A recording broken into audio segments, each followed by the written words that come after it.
Buenas noches. Hoy voy con un secreto a voces.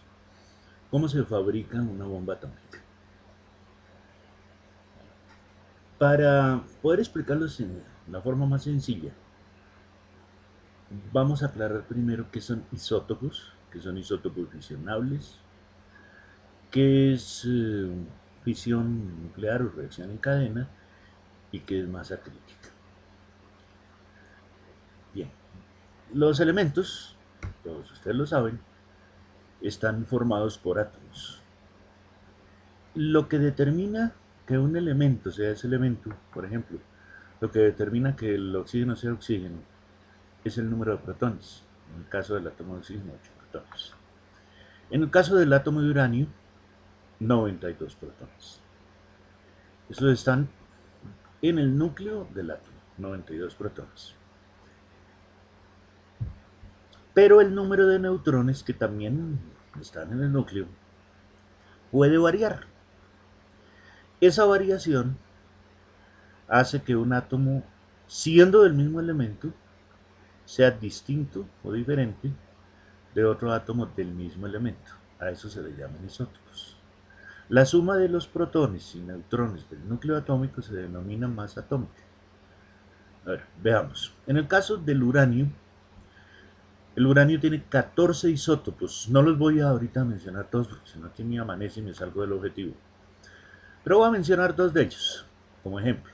El uranio 238 tiene en su núcleo 92 protones. Si tuviera un número distinto no sería uranio.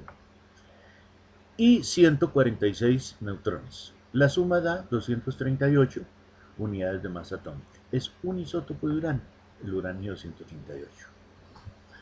El uranio 235, por supuesto, tiene en el núcleo 92 protones, si no, no sería uranio, pero tiene 143 neutrones.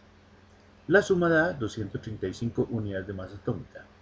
Y el isótopo se llama uranio 235, otra clase de átomo.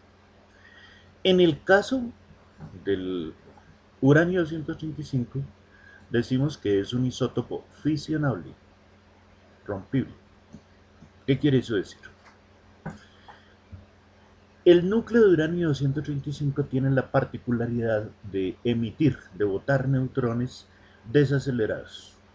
Los neutrones desacelerados son terriblemente destructivos. Ya hago una aclaración, probablemente por qué. Si fueran acelerados, la acción sería no notoria, nada particular, nada raro en especial. ¿Qué es lo que pasa cuando un elemento, como el uranio 235, en un isótopo de estos emite neutrones desacelerados? Ese neutrón desacelerado es terriblemente destructivo. Rompe los átomos vecinos, por ejemplo, del mismo elemento, de uranio 235. ¿Por qué? El neutrón desacelerado, como su nombre lo indica, va perdiendo velocidad en la unidad de tiempo. Cuando golpea el átomo más vecino, por ejemplo, también de uranio 235, lo absorbe, es decir, lo incorpora, forma parte del núcleo, de tal manera que ya tiene un neutrón más. Y ese átomo de uranio 135, que era inestable, se hace aún más inestable y se rompe en distintos pedazos. El número de pedazos es impredecible. Es obvio que lo mínimo serían dos pedazos, pero puede ser más. Al romperse, por eso se llama fisión nuclear, al romperse, pues no solamente bota varios pedazos de núcleo del mismo átomo, sino que además bota más neutrones desacelerados que hacen lo mismo con átomos vecinos y así sucesivamente en progresión geométrica. De tal manera que por eso a esto se le llaman no, a veces también reacción en cadena o fisión, rompimiento nuclear. El rompimiento nuclear se caracteriza por una liberación de energía. ¿Por qué? Porque la energía llamada energía nuclear, que mantenía unidas las partículas, es liberada y esa energía es enorme, es una de las fuerzas más grandes eh, de la naturaleza. A esa energía se le llama también la fuerza nuclear. Ya sé que la palabra fuerza y la palabra energía no son sinónimos, pero son, digamos, formas del lenguaje eh, coloquial que en un momento dado se puede usar para charlar en estos temas, sin quitarle pues rigor al tema. Esa, ese rompimiento no solamente bota energía, principalmente en forma de luz y calor, sino que, y neutrones desacelerados, como ya lo decía, sino que además va acompañado de una pequeñísima transformación de materia en energía. Bueno, transformación es un decir, porque a la hora de la verdad, la materia y la energía son formas distintas de la misma esencia. Se difieren en su grado vibratorio, pero a la hora de la verdad son la misma vaina. Esa liberación de energía normalmente es discreta. ¿Qué quiere decir? No ocasiona mayor destrucción. Eso no quiere decir que no ocasione daños o que no tenga algunos efectos. Algunos pueden ser buenos, otros pueden ser malos. Sino en el sentido de que no es explosiva. De tal manera que podría en algunos casos, si la cantidad de uranio es pequeña, pasar desapercibida. Pero, ¿qué sucede? Todas estas cosillas que les estoy contando, en su gran mayoría fueron descubiertas por Erwin Oppenheimer, el alemán, no confundir con Robert Julius Oppenheimer, el norteamericano. Son personas homónimas, totalmente distintas, aunque trabajaron en lo mismo. Bueno, volviendo al caso, decimos entonces que el uranio 235 es fisionable, es decir, ocasiona radiación nuclear, pero esa fisión es discreta. Oppenheimer descubrió que si se llega a cierta cantidad de uranio 235, y también eso es aplicable al uranio 230, al plutonio 239, puede darse el caso, o no es que puede darse el caso, se da, de que a cierta cantidad la liberación de energía es instantánea, es decir, en una fracción pequeñísima de segundo se libera toda esa energía al mismo tiempo. Cuando la energía se libera toda al mismo tiempo, una gran cantidad de energía al mismo tiempo, pues eso es lo que caracteriza una explosión. En este caso, la explosión es la bomba atómica o la liberación de la fuerza nuclear en una fracción muy pequeña de tiempo. A esa cantidad de masa necesaria para que la liberación sea inmediata, es decir, no sea discreta, sea explosiva, se le llama masa crítica. Si no me falla la memoria, la masa crítica del uranio 235 está alrededor de los 14 kilogramos. De tal manera que ahí está el secreto de la bomba atómica.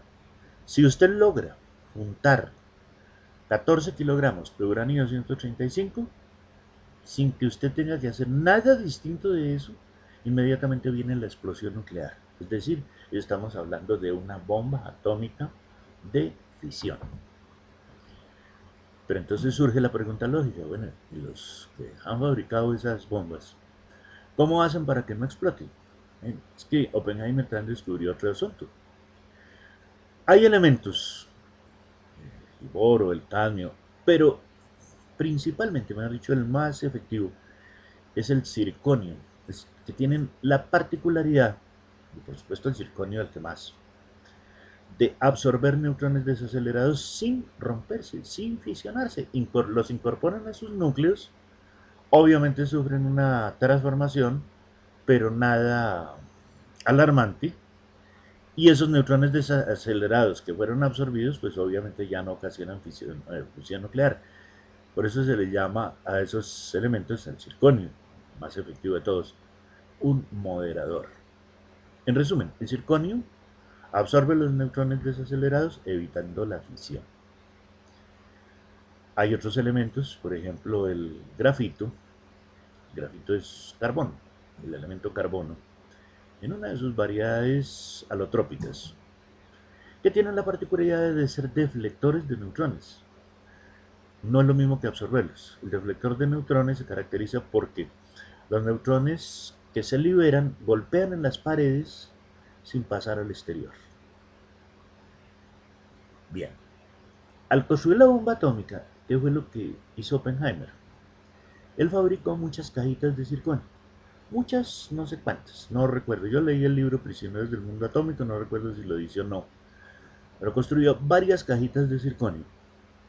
Cada cajita de circonio tenía una porción de uranio de tal manera que al sumar todas las cajitas daba la masa crítica. Por ejemplo, los 14 kilogramos de uranio 235. Las cajitas reunidas no pueden hacer explosión nuclear porque no está la masa crítica en contacto. Está sumada pero no está junta. De tal manera que lo que hizo él fue, en las paredes de las cajitas de circonio puso un explosivo químico, así como suena, pólvora, común y silvestre, conectada a un detonador electrónico, de tal manera que a la hora que se desea, se programa, las paredes de las cajitas se rompen por acción del explosivo químico y todo está diseñado de tal manera que todo confluye en un mismo sitio reuniendo la masa crítica e inmediatamente viene la explosión nuclear. Esto viene lógicamente acompañado de algunos aditamentos, como son por ejemplo grafito para actuar como deflector de neutrones, blindajes especiales para eliminar la posibilidad de que demasiada radioactividad salga al exterior, por ejemplo cobalto, cosas, o acero, otras sustancias que lo que hacen es blindar el contenido interno. Por ejemplo, la bomba de Hiroshima pesaba mucho más de 1 tonelada, creo que 2 toneladas o algo así. Pero la mayoría era blindajes. El material realmente explosivo era el uranio 235. Little Boys, niñitos, se llamaba esa bomba. La de Nagasaki fue prácticamente el mismo principio, lo único era que era de plutonio 239. No estoy muy seguro si la masa crítica del plutonio 239 es 12 kilogramos. Pero por ahí anda. La potencia explosiva de la bomba de Hiroshima, y creo que la de Nagasaki similar, fue del orden de 20 kilotones. Se puede discutir que fue un poquito más, que fue un poquito menos, pero fue alrededor de eso. 20 kilotones, ¿qué quiere decir? Es una explosión parecida a la que haría, a ver, kilo es 1000, entonces 20.000, 20 kilotones, 20.000 toneladas de TNT, un explosivo químico. Eso no quiere decir que la bomba atómica salió de TNT. Ahí se cuenta es el poder explosivo, pero no los efectos inmediatos y posteriores que ocasionan la radioactividad. Ahí está resumido el asunto de la bomba atómica. El, no alcanzo, porque ya el tiempo me da para no poder entonces enviar por correo, a explicar cómo hizo Oppenheimer para obtener esos isótopos, el uranio 135, que es fisionable, el plutonio 139, que también es fisionable, y eso es lo que hace que no todo país, ni todo laboratorio, ni toda persona pueda fabricar una bomba atómica. Es la consecución de esos elementos. Pero si logra conseguirlos, ya ven ustedes que un bebecito haría explotar una bomba atómica. Bueno, chao, chao. Buenas noches.